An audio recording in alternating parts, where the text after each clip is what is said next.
Curious ka ba kung bakit may mga kababaihan na parang mas agresibo o mas hot kapag sila ay merong period? Hello everyone! So once again, it's me your nurse, Rami FC, and for today's vlog, ang topic po natin ay isang requested content coming from Sir Charlie. So ang katanungan niya, bakit nga daw ba may mga kababaihan na mas hot at mas agresibo kapag sila ay may period? So if you do like my content, mga madam and sir, no, just don't forget to please click like, share, and subscribe sa aking YouTube channel po, new Facebook page, Instagram, and TikTok. So maraming salamat po. God bless! Pansin niyo po ba na kapag ang isang babae a week before her period, ay parang merong mood swings. Minsan okay kayo tapos biglang hindi na. Irritable. Minsan malungkot. Minsan naman masaya siya. Parang may naamoy ako hindi maganda. Meron po kasing tinatawag na premenstrual syndrome. Ito po kasi yung collection of our physical and emotional symptoms na nagaganap po a week before our period. Opo, nararanasan po namin yung pagiging irritable, mood swings, anxiety. Minsan masaya kami, biglang hindi na pala.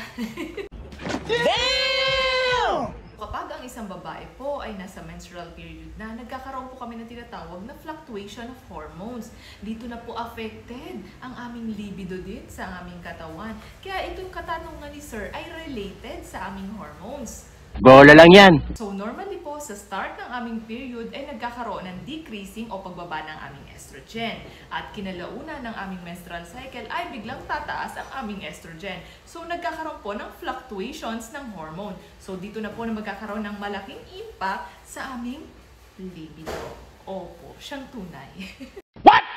So, anong klaseng impact ng libido sa isang babae kapag siya ay nasa menstrual period, So, nagkakaroon ng strong sexual desire ang isang babae. At hindi lang yun. Alam niyo po ba na nagpo-provide din ang isang babae ng natural lubrication habang ito po ay nagme-mens. Kaya kapag nagkaroon ng contact, ay sinasabing mas enjoyable and comfortable. But, prone po sa tinatawag na infection. Kaya nga, ikaw alam kung magaling ang tsamba mo, malakas eh. At kapag nakaka-experience ang isang babae ng masakit ang puson, may dysmenorrhea, so napakalaking tulong po ng orgasm sa kanila. Bakit po? Nagre-release po ang kanilang katawan na tinatawag na endorphins. Ito ay may pain-relieving and mood-boosting effect. Lagi lamang pong tandaan na ang mga kababaihan po ay magkakaiba. So may mga kababaihan po na increased libido sila kapag merong period. Samantalang may mga kababaihan naman po na turn off kapag nasa kanilang period. So this would be the end of my vlog po. Thank you so much for watching and hopefully na nasagot ko ang inyong katanungan, Sir Charlie. So comment down below po kung meron pa po kayong other questions so far. So maraming salamat po. God bless!